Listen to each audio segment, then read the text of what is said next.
आज के दिन में याद रखिएगा, एनडीए के अंदर बीजेपी के बाद कोई सबसे बड़ा नेता है तो वो चिराग पासवान है, इसमें कोई दो राय नहीं है। जिस ओर जवानी चलती है उस ओर जमाना चलता है। भाजपा के अंदर ये दिख रहा है कि चिराग के पीछे भाजपा है, ना कि भाजपा के पीछे चिराग। अगर आप नीतीश को लाइएगा, बिहार में सरकार बनाइएगा, तो लोकसभा के चुनाव में अगर दो युवा एक साथ हो गए ना, तेजस्वी यादव और चिराग पासवान, तो भाजपा की मिट्टी पलीद हो जाएगी। ये दिल्ली में बैठे अमित शाह को मालूम है। देखिए, महागठबंधन की सरकार में सब कुछ ठीक नहीं चल रहा है। किसी भी वक्त नीतीश कुमार अपना इस्तीफा राज्यपाल को सौंप सकते हैं और एनडीए के साथ मिलकर सरकार बना सकते हैं। लेकिन इस वक्त जो बड़ी खबर ब्रेक करने जा रहे हैं, ना केवल महागठबंधन में टूट बल्कि एनडीए में भी टूट हो सकती है। इसी पर बात करेंगे। हमारे साथ सहयोगी प्रकाश राज जुड़ चुके हैं। क्या कुछ कहिएगा, एनडीए में भी क्या कुछ चल रहा है? देखिए हिमांशु, अपने दर्शकों को सबसे पहले हम तो तमाम अपडेट्स दे देते हैं। महागठबंधन के अंदर आपने कहा कि ऑल इज वेल नहीं है, सरकार किसी भी वक्त गिर सकती है, तो ये सबसे पहले खबर हम ब्रेक कर रहे हैं। महागठबंधन ही नहीं, एनडीए गठबंधन नेशनल डेमोक्रेटिक एलायंस में भी बड़ी टूट होने जा रही है। देखिए, चर्चा तो दिल्ली से लेकर पटना तक चल रही है कि महागठबंधन में टूट होगी, नीतीश कुमार साथ छोड़ेंगे तेजस्वी यादव का। लेकिन बीजेपी को भी बड़ा झटका बिहार में लगने जा रहा है। देखिए, अगर नीतीश कुमार का फैसला होता है कि वो एनडीए में जाएंगे, तो इस वक्त इस खबर को सबसे पहले ब्रेक कर रहे हैं हम। महागठबंधन के जैसे ही एनडीए में टूट होने जा रही है। चिराग पासवान नाम जानते होंगे आप, और एनडीए में आज चिराग पासवान की छवि कितनी बड़ी है, इस बात से अंदाजा लगाइए कि बिहार में बीजेपी को चिराग के सहारे की जरूरत है। चिराग का इस्तेमाल भाजपा ने हमेशा किया। चिराग मॉडल अपनाकर बीजेपी ने नीतीश कुमार की मिट्टी पलीद कर दी, सिमट दिया ना जी 43 एमएलए पर नीतीश कुमार की पार्टी जेडीयू को। तो चिराग पासवान छोड़ देंगे एनडीए, ये खबर इस वक्त हम ब्रेक कर रहे हैं। और इस खबर को लेकर हमने कई ऐसे लोगों से बातचीत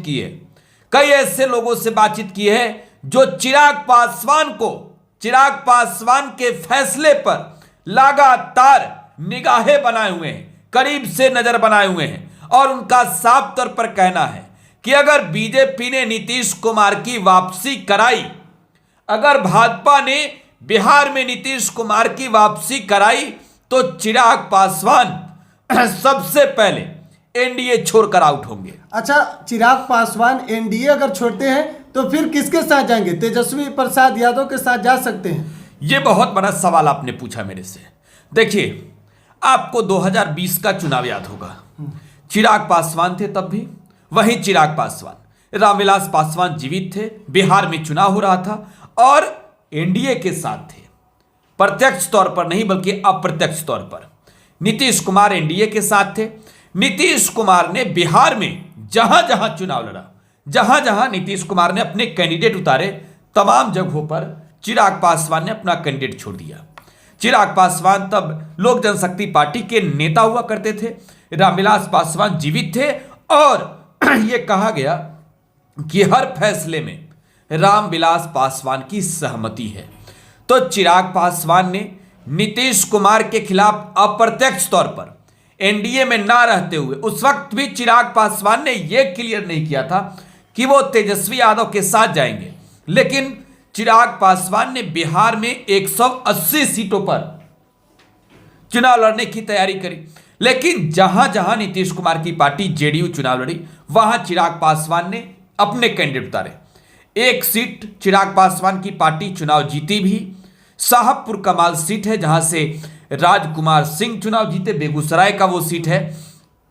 तो अब वो तो चुनाव जीत चुके हैं राजकुमार सिंह, लेकिन वो अब जेडीयू के साथ हैं। तो चिराग पासवान का अगला रुख क्या होगा, आपने पूछा। तो हमने आपको ये गणित बताया कि चिराग पासवान की ये मास्टर स्ट्रोक है कि नीतीश कुमार को डैमेज करना। 2020 में उन्होंने डैमेज किया। और नीतीश कुमार ने बाकायदा कहा था प्रेस कॉन्फ्रेंस करके, नीतीश कुमार की पार्टी ने बाकायदा कहा था यह बात कि जेडीयू के खिलाफ बिहार में चिराग मॉडल अपनाए गए, चिराग मॉडल इस्तेमाल किया गया। और चिराग मॉडल की वजह है कि विधानसभा के अंदर जनता दल यूनाइटेड तीसरे नंबर की पार्टी है। चिराग पासवान कहां जाएंगे? क्या फिर से अप्रत्यक्ष तौर पर चिराग बीजेपी को फायदा पहुंचाएंगे? और बिहार में जो चुनाव होगा, बिहार में जब विधानसभा का चुनाव हुआ था, मुझे याद है बीजेपी ने भी अप्रत्यक्ष तौर पर चिराग पासवान को कई सीटों पर समर्थन दिया था। भाजपा ने ना सिर्फ साथ दिए बल्कि बीजेपी के कई कैंडिडेट चिराग पासवान की पार्टी लोक जनशक्ति पार्टी से चुनाव लड़े थे कई सीटों पर। आपको याद होगा, क्योंकि मुझे अभी सब कुछ याद आ रहा है। चिराग पासवान को लेकर यह खबर आ रही है कि चिराग पासवान तेजस्वी यादव के साथ गठबंधन करेंगे। यह खबर भी हम ब्रेक कर रहे हैं।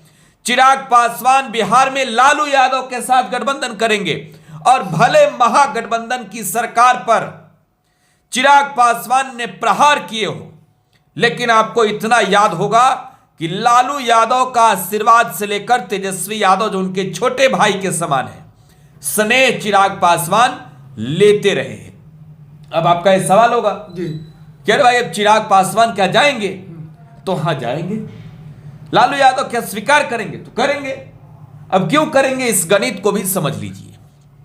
लालू प्रसाद यादव चाहते थे पहले से भी कि बीजेपी के खिलाफ चिराग और तेजस्वी मिलकर चुनाव लड़े, लेकिन चिराग ने हर बार कहा कि हमारा विजन है बिहार फर्स्ट, बिहारी फर्स्ट। और चिराग पासवान भी अब बिहार में कोई नौसिखवा नहीं है। चाचा पाशुपति कुमार पारस के राजनीतिक कैरियर को खत्म करने की रणनीति पर चल रहे चिराग पासवान, और 5 एमपी चिराग पासवान के चाचा वाले गुट के रह जाएंगे नीतीश कुमार के साथ बीजेपी में। चिराग पासवान का वो बयान आपको याद दिलाना चाहते हैं। हाजीपुर से लेकर बिहार के हर जिले में जो चिराग ने दहाड़ मारकर कहा, उस बयान को आपको याद दिलाना चाहते हैं। और वो दर्शकों को भी सुनना जरूरी है कि चिराग पासवान को तोड़ने की हर संभव कोशिश की गई। चिराग पासवान के पार्टी को तोड़ा गया, चिराग पासवान के परिवार को तोड़ा गया। चिराग पासवान नहीं टूटा, लेकिन अगला इसमें लाइन था चिराग पासवान का कि चिराग पासवान का घर छीनने की कोशिश की गई। किसने छीना था भाई घर? किसने छीना था? बिहार में घूम घूम कर चिराग पासवान कहते हैं कि भाजपा के लोगों ने, केंद्र में बैठे केंद्रीय गृह मंत्री अमित शाह ने उनका घर छीना था। और उस वक्त ये खबर आई थी हिमांशु कि राजनाथ सिंह से संपर्क में थे, और राजनाथ सिंह जो भी रक्षा मंत्री हैं, उन्होंने चिराग पासवान को संतुष्ट किया था कि आपका घर अभी नहीं छीनेंगे। 12 जनपथ रोड जहां रामविलास पासवान का आशियाना था, जहां रामविलास पासवान रहते थे। लेकिन हुआ क्या, तो रामविलास पासवान के घर को छीनकर बीजेपी ने भी चिराग पासवान के खिलाफ कहीं ना कहीं प्रयोग किया है शक्ति। तो यह समझ लीजिए चिराग मौके का इंतजार कर रहे हैं। और चिराग पासवान के पिता रामविलास पासवान को जानते होंगे जी। मौसम वैज्ञानिक कहा जाता था रामविलास पासवान को बिहार में। वो मौसम भाप के बता देते थे कि क्या होगा, किस दल में जाना है, और उसी दल में रामविलास पासवान जाते थे। तो रामविलास पासवान के बेटे हैं जी, खून है रामविलास पासवान का। तो चिराग पासवान को बखूबी ये चीजें मालूम है कि आगे क्या हो सकता है। आगे चिराग पासवान को यह तय करना होगा कि बिहार फर्स्ट, बिहारी फर्स्ट जो विजन आपने चलाया, जिस तरीके से अप्रत्यक्ष रूप से आपने एनडीए की मदद की, अगर आप आगे करेंगे तो अपने राजनीतिक हाशिए पर रखकर अपने करियर को खत्म करेंगे। चिराग पासवान को भी ये चीजें मंजूर नहीं है कि अगर नीतीश कुमार आएंगे तो हम रहेंगे। दिल्ली में बैठे भाजपा के नेता कोशिश में है चिराग पासवान को समझाने का। चिराग पासवान के पीठ पर नरेंद्र मोदी का हाथ है, ये सब लोग जानता है। लेकिन ये भी तो कोई कह दे कि मोदी जी के ही इशारे पर दिल्ली में 12 जनपथ रोड चिराग पासवान से छीनी गई थी, यह भी तो कोई कह दे। चिराग पासवान को नरेंद्र मोदी का हनुमान कहा जाता है, तो यह भी तो कोई कह दे आज कि नीतीश जी को नहीं बुलाएंगे, चिराग के लिए बीजेपी का इतना बड़ा दिल है। कोई नहीं कर रहा है। जी हिमांशु, अगला सवाल बताइए। अगला सवाल यही है कि आज चिराग पासवान को अमित शाह दिल्ली बुलाए, क्या चिराग पासवान को समझाया जा रहा है, मनाने की कोशिश की जा रही है, क्या कुछ हो सकता है? निश्चित तौर पर आप जो तस्वीरें लगातार आ रही है, जो तस्वीरें हम अपने दर्शकों को दिखा रहे हैं लगातार, उन तस्वीरों में हमने आपको बिहार की राजधानी पटना की तस्वीर दिखाई है। तस्वीर में क्या है? नित्यानंद राय केंद्रीय गृह राज्य मंत्री हैं, अमित शाह के चहेते करीबी माने जाते हैं।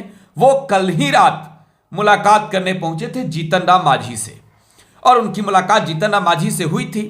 और आज नित्यानंद राय की मुलाकात हुई है बिहार में उपेंद्र कुशवाहा से। आरएलजेडी के अध्यक्ष हैं उपेंद्र कुशवाहा, नीतीश कुमार के कभी सबसे खास, कभी सबसे बड़े दुश्मन रहे हैं। और सियासत में एक चीज तो आप जानते हैं कि नीतीश कुमार जो घूम घूम कर कहें कि मिट्टी में मिल जाएंगे, भाजपा में नहीं जाएंगे, वो जा सकते हैं तो सत्ता के जो लालची लोग होंगे, मैं खुलेआम कह रहा हूं कि जो सत्ता के लालची लोग होंगे वो अपनी बातों को भूलकर रहेंगे उस जगह पर। और उपेंद्र कुशवाहा के पास भी इसी वजह से वो पहुंचे थे, क्योंकि कुशवाहा भी सबसे ज्यादा फायर नीतीश कुमार से थे, जीतन राम मांझी भी फायर थे नीतीश कुमार से। तो अब चिराग पासवान को भी मनाने की कोशिश की जा रही है। आज के दिन में याद रखिएगा, एनडीए के अंदर बीजेपी के बाद कोई सबसे बड़ा नेता है तो वो चिराग पासवान है, इसमें कोई दो राय नहीं है। जिस ओर जवानी चलती है उस ओर जमाना चलता है। भाजपा के अंदर ये दिख रहा है कि चिराग के पीछे भाजपा है, ना कि भाजपा के पीछे चिराग। अगर आप नीतीश को लाइएगा, बिहार में सरकार बनाइएगा, तो लोकसभा के चुनाव में अगर दो युवा एक साथ हो गए ना, तेजस्वी यादव और चिराग पासवान, तो भाजपा की मिट्टी पलीद हो जाएगी। ये दिल्ली में बैठे अमित शाह को मालूम है। तो जिनकी लेवल बिहार में जितनी थी, नित्यानंद राय से सलट जाने वाले थे मांझी जी और कुशवाहा, तो भेज दिया। अमित शाह ने डायरेक्ट मुलाकात किया चिराग पासवान से, बातें हुई है। जी अब क्या लगता है कि आगे क्या कुछ होगा बिहार के? जो कहा जा रहा है कि अगले 72 घंटा में बहुत कुछ हो सकता है, सियासत पलट सकती है, नीतीश कुमार इस्तीफा दे सकते हैं। आपको क्या लगता है कि ये सच में होने वाला है या फिर नीतीश कुमार प्रेशर पॉलिटिक्स कर रहे हैं? ये बातें आपने सही कही, प्रेशर पॉलिटिक्स। नीतीश कुमार इसके जनक हैं बिहार में, जनक, जन्मदाता है नीतीश कुमार। और आपको वो कहावत याद है ना, वो स्लोगन याद है ना, बिहार में बहार है नीतीश कुमार है। तो चाहे सरकार में एनडीए हो या महागठबंधन, सीएम की कुर्सी पर नीतीश कुमार रहेंगे। नीतीश कुमार को लेकर दावे जब किए जा रहे हैं तो इसमें कोई दो राय नहीं कि पुरानी कहावत है, गांव में कही जाती है कि बिना आग का धुआं नहीं होता है। तो आग कहीं ना कहीं लगी जरूर है, आग लगी है तभी धुआं हो रहा है। राजभवन के अंदर की घटनाक्रम हो या आज गांधी मैदान की तस्वीर हो, सब तस्वीर यही कह रही है कि अब ज्यादा दिनों तक चलने वाला नहीं है। मतलब नीतीश कुमार महागठबंधन को छोड़ेंगे, एनडीए में जाएंगे। दो ऑप्शन है नीतीश कुमार के सामने, या तो वो भाजपा के साथ मिलकर सरकार बना ले, नहीं तो बिहार में विधानसभा को भंग करें और बिहार में फिर से चुनाव होगा। जी क्या आपको लगता है कि लालू प्रसाद यादव इस बार बाहर है? नीतीश कुमार के खेला करने से पहले कहीं लालू प्रसाद यादव खेला कर दे? देखिए लालू जी भी खेला की तैयारी में हैं, लालू जी भी रणनीति बना रहे हैं। लेकिन हम अपने दर्शकों को कल सुबह अगले रिपोर्ट में बताएंगे कि लालू प्रसाद की मास्टर प्लान क्या है, रणनीति क्या है। और तब तक हम भी और आप भी दर्शकों को कहिए कि अभी वर्तमान में नींद लीजिए इस रिपोर्ट को देखकर। सुबह जो सरकार है वो सरकार सुबह होगी, शाम होगा या नहीं ये ठीक नहीं है। और हम सब लोग, दोनों लोग कहते हैं अपने दर्शकों को कि आप लोग YouTube पर सब्सक्राइब कर